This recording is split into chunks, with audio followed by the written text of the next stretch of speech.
대열의 문답 46문을 보겠습니다.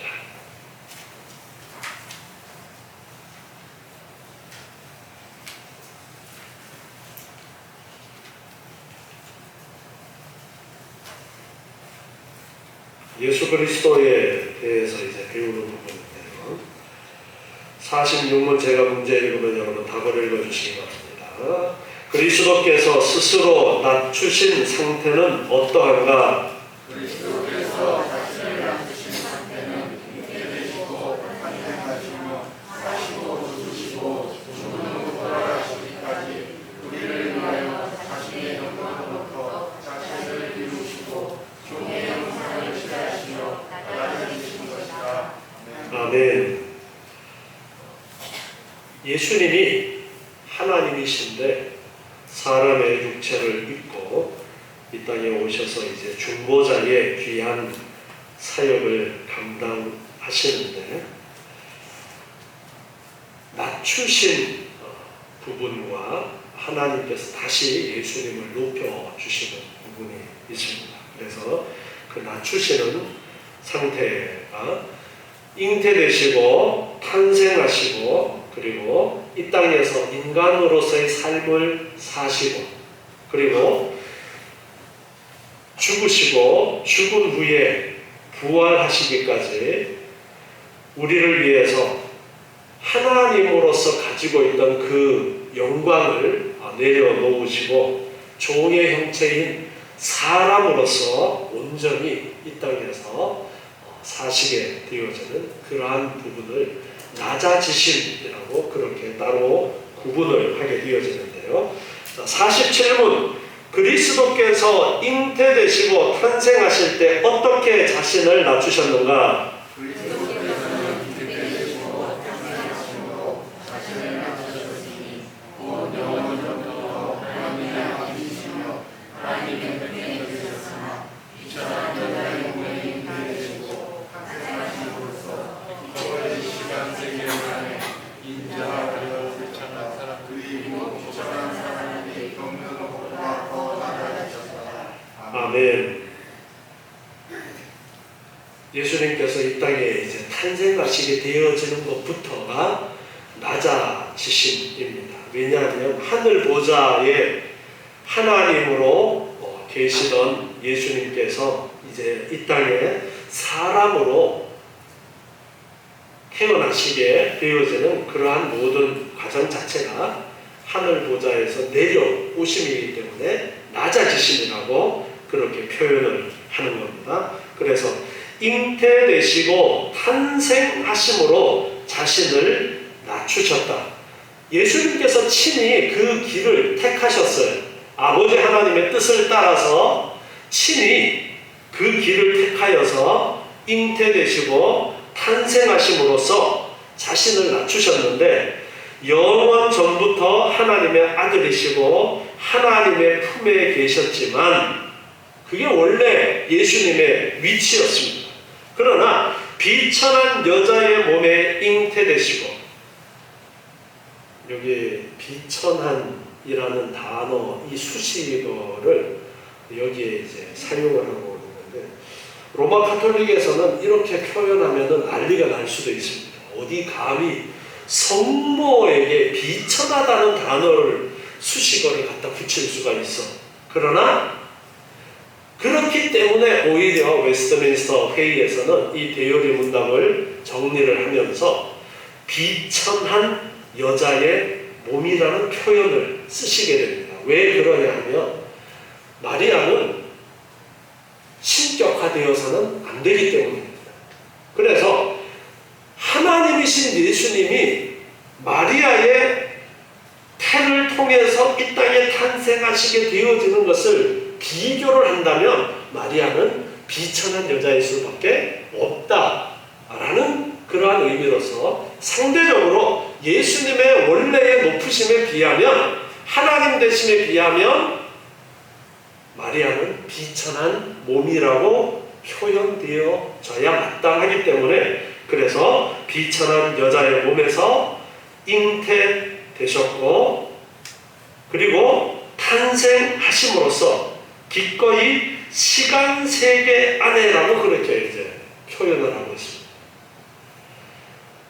하나님께서 천지를 창조하셨습니다. 그래서 창세기 1장 1절에는 태초에 우리 그렇게 번역되어 있는데요. 시작에라는 그런 의미예요. 시작에. 뭐가 시작되느냐? 시간 세계가 시작되어진다는 그런 의미를 담고 있어요. 그래서 창조주이신 예수님이 창조 세계 안으로 들어오시게 되었다라는 그런 표현이 이제 시간 세계 안으로 들어오셨다, 지금 그렇게 정리를 하고 있는 거예요. 그래서 이 시간 세계 안으로, 피조물의 세계 안으로 들어오셔서 인자, 우리 복음서에 보면은 예수님께서 스스로 인자라는 표현을 자주 쓰시는데, 인자는 한문으로 하면 사람 인자에다가 아들 자자를 써요. 그러니까 사람의 아들이라는 그런 의미가 되어지는데, 신이 하나님이신데, 하나님의 아들이신데 사람의 아들로 육신적으로는 마리아와 요셉의 아들로 그렇게 태어나시게 되어지는, 그래서 사람이 되셨다라는 것. 이것이 낮아지심. 원래 하늘 보좌에 계셨기 때문에 인간 되심 자체가 자신을 낮추시는 거다. 그리고 비천한 사람들이 겪는 것보다 더 낮아지셨다. 사람들보다가 더 낮아지셨다는 것은 우리를 대신해서 고난을 당하시고 십자가에서 죽임 당하시는 것은 보편적인 사람들이 겪는 삶이 아니에요. 십자가의 형벌은 그가 무도한 죄인들이 당하게 되는 형벌인데, 그러한 형벌을 감당하시게 되어지는 것. 그래서 사람들이 겪는 것보다가 더 낮아지셨다, 그렇게 이제 정리를 하고 있습니다. 48문, 그리스도께서 세상에 사시면서 어떻게 자신을 낮추셨는가? 그리스도께서는 세상에 사시면서 율법에 순종하심으로 자신을 낮추셨다. 그럼으로써 율법을 완성하셨다. 그리고 세상 사람들의 무력과 사탄의 유혹을 견디셨으며 모든 인간들이 다 같이 경험할 수 있는 각각 특히 자신을 낮추신 처지에서 겪게 마련인 인적인 연약함을 견뎌내셨다. 네. 이제 세상에서 사시는 동안에 어떻게 자신을 또 낮추셨는지에 대한 부분인데요.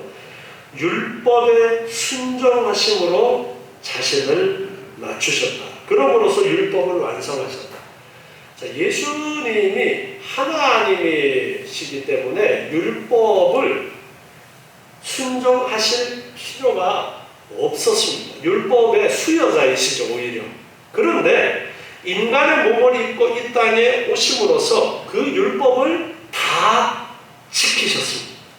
그래서 온전히 율법을 완성하시는 거예요. 로마서 말씀을 통해서 우리가 보면 율법을 다 지킬 수 있는 인간이 없다라고 그렇게 표현을 합니다.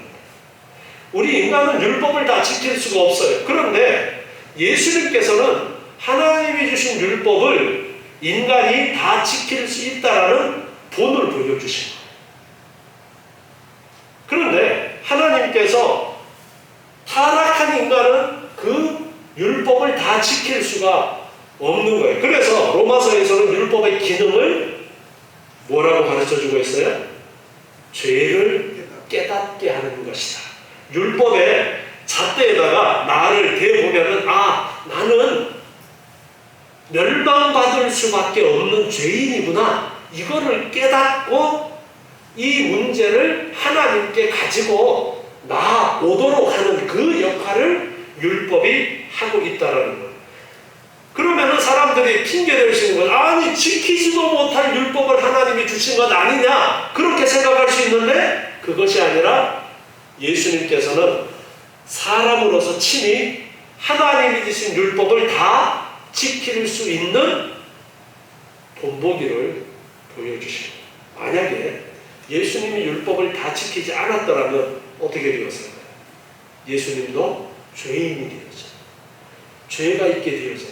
그런데 예수님은 다 지키심으로써 죄 없는 사람으로 사시게 되어지는데, 그것이 바로 그 율법이라는 통제 안에 살아가야 되기 때문에 자신을 낮추십니다 라는 거예요. 그리고 세상 사람들의 모욕과 사탄의 유혹을 견디셨다.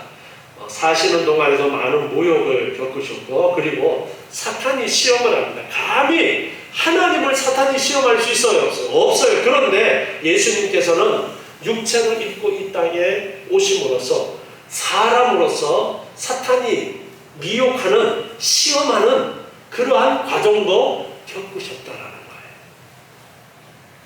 또 모든 인간들이 다 같이 경험할 수 있는 특히 자신을 낮추신 처지에서 겪기에 마련인 육적인 연약함을 견디어내셨다. 이 부분을 생각해보면 예수님께서 죄에 대한 많은 유혹이 있었다는 거예요. 예수님을 감히 어떻게 누가 미혹을 하느냐? 사탄은 끊임없이 예수님을 미혹해서 죄를 짓도록 그렇게 했어요. 우리가 인간들이 사단의 시험에 빠져서 죄를 짓게 되어지는 일들이 많이 있는데요. 예수님께서는 그 모든 것들을 다 경험하신 거예요. 그래서 우리의 연약함을 체휼하셨다라는 그러한 표현을 히브리서에서는 발견할 수가 있는 거예요. 그처럼 예수님께서는 우리가 사람들이 겪게 되어지는 그런 연약함, 그런 많은 유혹들을 다 경험하셨고, 그러나 그 유혹에 넘어가지 않고 굳굳이 지켜내셨다. 이것이 차이점인데, 그렇게 하나님으로서는 겪지 않아도 될 일을 사람으로 이 땅에 오셔서 자신을 낮추심으로써 그 모든 일을 다 겪게 되었다라는 겁니다. 그래서 우리가 경험하게 되어지는 모든 힘들고 어려운 상황을 다 경험하셨다는 거예요. 그렇게 자신을 낮추셨습니다. 그 다음에 49문입니다. 그리스도께서 죽으실 때 어떻게 자신을 낮추셨는가? 그리스도께서 죽으실 때 자신을 낮추신 것은 유다에게 배반을 당하시고 또한 제자들에게도 고문임을 당하셨으며, 그리고 세상 사람들로부터 조롱을 받으시고 배척을 당하셨다. 그리고 빌라도에게 정죄를 받으시고 병사들의 고문을 당하셨다. 또한 죽음의 구원과 어둠의 세력과 싸우시면서 하나님의 무서우신 줄을 음소소 지키시며 자기 몸을 지셨다. 마지막으로 그리스도께서는 숙제의 제물로 당신의 생명을 희생하시며 고통스럽고 수치스러운 십자가의 저주받은 죽음을 견디심으로써 자신을 낮추셨다. 아멘. 죽으실 때에 어떤 이제 낮아지심의 일들이 있었는가를 열거하고 있는데요. 가룟 유다에게 배반을 당하시는 일이 있었죠. 그리고 제자들도 예수님을 다 버리고 베드로마저도 예수님을 모른다고 부인하게 되어지는 그런 상황을 다 겪으셨습니다. 그리고 세상 사람들로부터 조롱을 받으시고 배척을 당하셨죠. 그리고 빌라도에게 정죄를 받고 병사들도 예수님을 조롱하고 또 때리고 고문하고 그렇게 했었습니다. 그리고 죽음의 공포와 어둠의 세력과 싸우시면서 하나님의 무서운 진노를 몸소 느끼시고 자기 몸에 지셨다 했습니다. 예수님께서 이제 십자가에서 죽으시게 될 때에 예수님이니까 안 아팠겠죠? 그것이 아니라 육체를 입고 있었기 때문에 그 고통을 그대로 다 당하시는 겁니다. 무엇보다가 십자가에서 이런 말씀을 하십니다. 나의 하나님, 나의 하나님, 어찌하여 나를 버리셨나이까. 시편 22편에 있는 말씀이기도 한데요. 하나님으로부터 버림을 받게 됩니다. 십자가에서. 왜 하나님으로부터 버림을 받게 되느냐? 우리가 감당해야 될 죄의 값을 대신해서 예수님께서 지시기 때문에 우리가 버림받아야 할 것을 대신해서 예수님께서 십자가상에서 아버지 하나님으로부터 버림을 당하시는 그러한 일을 겪으시는 거예요. 그래서 하나님의 무서운 진노를 몸소 느끼고 자기 몸에 지셨다. 그렇게 가르쳐주고 있습니다. 그렇게 예수님께서는 우리를 위해서 낮아지셨습니다. 그리고 마지막으로 그리스도께서는 속죄의 제물로서 당신의 생명을 희생하시고 고통스럽고 수치스러운 십자가에 저주받은 그 죽음을 견디심으로써 자신을 낮추셨다. 십자가의 죽음이 얼마나 수치스러운 죽음인지 죄 중에서도 아주 극악무도한 그런 사람들이 그 십자가형을 받게 되어지는데 예수님께서는 죄도 없으신데 그 십자가의 형을 받으시게 되어집니다. 우리의 죄값을 대신 치르기 위해서. 그렇게 예수님께서는 끝까지 낮아지셨다라는 것. 다음에 50문입니다. 그리스도께서 죽으신 후에 자신을 낮추신 일은 무엇인가? 그리스도께서 죽으신 후에 자신을 낮추신 일은 장사되셔서 사흘 부활하시기까지 계속 죽은 자의 상태를 계속하시며 제3일까지 사망의 권세 아래 계신 것이다. 이 일을 가리켜 사도 신경에서는 지옥에 내려가시려고 표현해왔다. 마지막으로 그리스도께서 십자가에서 죽으신 이후에 또 더 자신을 낮추시는 일이 있는데요. 계속해서 이 표현이 낮추신다라는 표현을 씁니다. 낮추어졌다가 아니에요. 예수님께서 그 길을 순종하시면서 그 길을 가셨다라는 거예요. 예수님이 수동적으로 우리를 위해서 십자가를 지신 것이 아니라 아버지 하나님의 그 뜻을 따라서 아멘 하고 받아들이고 우리를 위해서 순종하시면서 그 고난과 죽음의 길을 가셨다라는 거예요. 그래서 낮추셨다라는 표현을 계속해서 쓰고 있어요. 그래서 마지막으로는 죽으신 다음에 무덤에 장사 지낸 바 되어졌죠. 육체는 무덤에 장사 지낸 바 되었는데 그 영이 이제 어떻게 되어졌느냐? 부활하시기까지 죽은 자의 상태를 계속하셨고 3일까지 사망의 권세 아래 계시게 된 것. 이것을 사도신경에는 지옥에 내려가시고라고 표현해 왔다 했는데 우리가 지금 사용하는 우리나라 버전의 사도신경에는 지옥에 내려가신 부분이 생략되어서 있습니다. 그런데 영어 버전을 여러분이 보시면은 영어 버전에는 그 부분이 이제 표현이 되어 있는 것을 보실 수가 있습니다. 우리나라 버전에만 이 부분이 빠져 있는데요. 지옥에 죽으시고 무덤에 장사 지낸 바 되었다가 사흘 만에 부활하시고 사이에 지옥에 내려가시고라고 다른 언어 버전에는 있어요. 우리 버전에는 우리나라 번역에는 그 부분을 빼놓았는데요. 이 부분을 굳이 이 웨스트민스터 신앙고백서에서는 지금 언급을 하고 있습니다. 이 부분이 사실 학자마다 논쟁이 많이 벌어지는 그러한 부분입니다. 베드로전서의 말씀을 가지고서 이제 어떻게 해석을 하느냐라는 많은 논쟁이 벌어지게 되어졌는데요. 로마 카톨릭에서는 이것을 이제 연옥교리를 뒷받침하는 그런 거다라고 이야기를 하게 되어지면서, 그래서 우리나라에서는 오히려 그것 때문에 이 부분을 사도신경에서 빼버리는 그런 일이 있게 되어졌는데, 그런데 우리가 이 부분을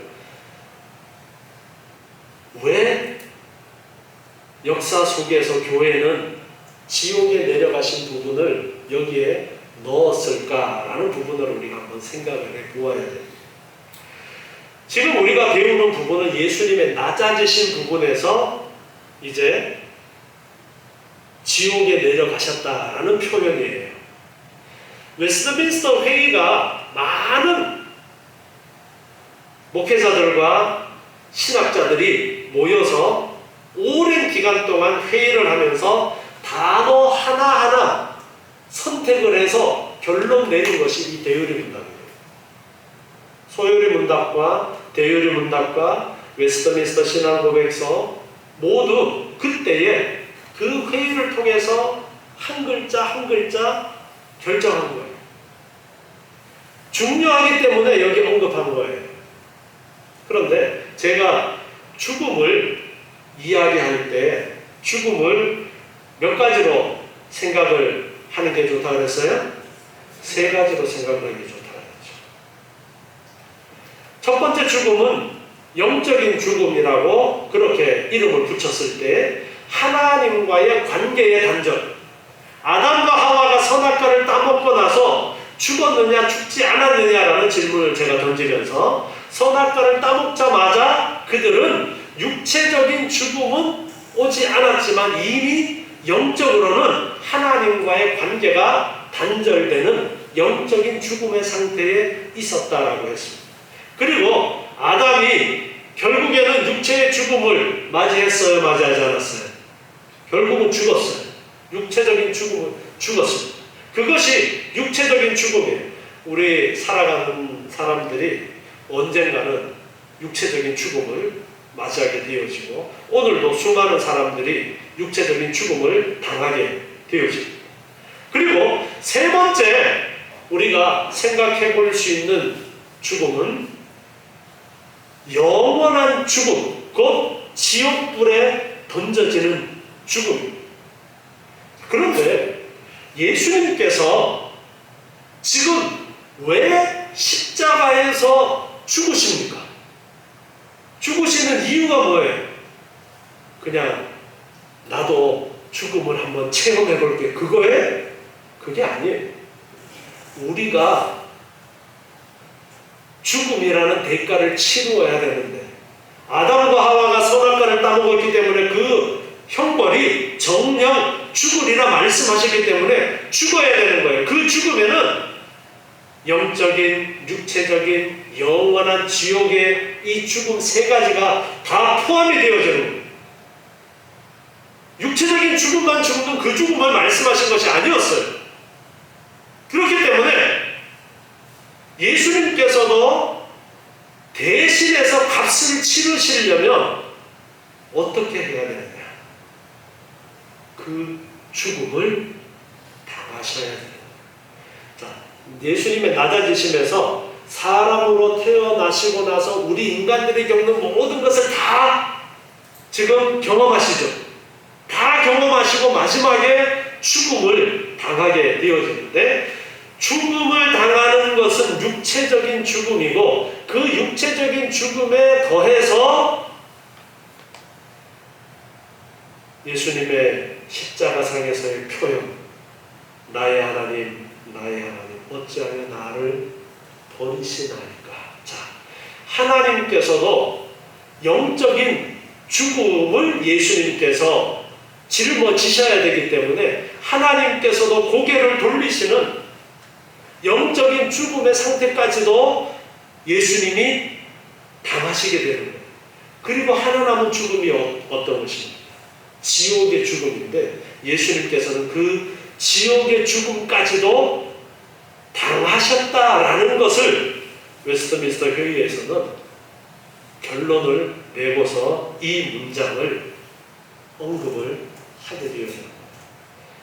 교회의 역사 속에서 지옥에 내려가셨다라는 표현을 가톨릭에서는 자기네들 입맛에 맞게 해석해서 연옥교리를 그것을 통해서 뒷받침하려고 하지만 그런 것들은 자기네들이 그렇게 해석을 한 것이고, 우리가 예수님의 낮아지심, 예수님께서 우리를 대신해서 죄값을 치르시는 그 문제의 관점에서 우리가 보아도 예수님께서 지옥에 내려가셨다라는 이 표현이 우리가 마땅히 그렇게 표현할 수 있는 것이다라는 것을 이해를 할 수가 있습니다.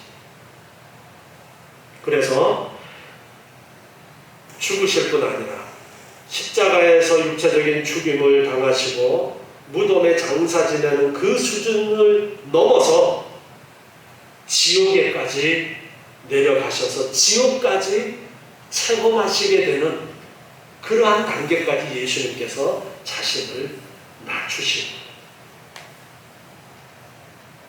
그래서 예수님께서는 우리의 죄값을 대신 치르고 그 죄의 값인 그 죽음의 문제를 해결하시기 위해서 우리가 죽어야 될 하나님과의 관계의 단절인 영적인 죽음과 육체의 죽음과 영원한 지옥불에 던져지는 그 죽음의 상황까지 다 당하심으로써 우리를 대신해서 죄값을 치르시고 하나님의 공의를 만족시키는 그러한 일을 하셨다는 거예요.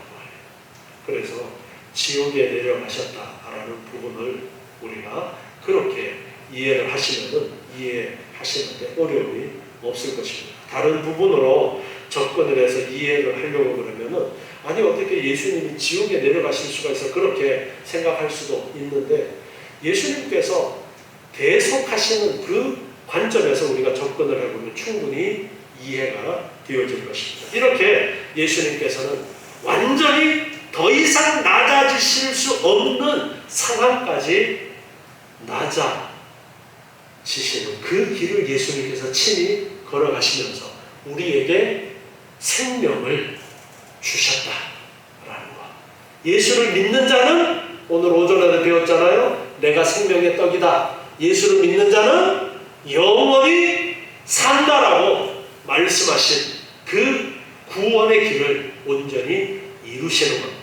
그래서 주님의 이 놀라운 사랑과 은혜를 알고 예수님을 올바로 믿는 여러분의 복된 삶이 되시기 바랍니다. 오늘 여기까지 하도록 하겠습니다. 기도하겠습니다.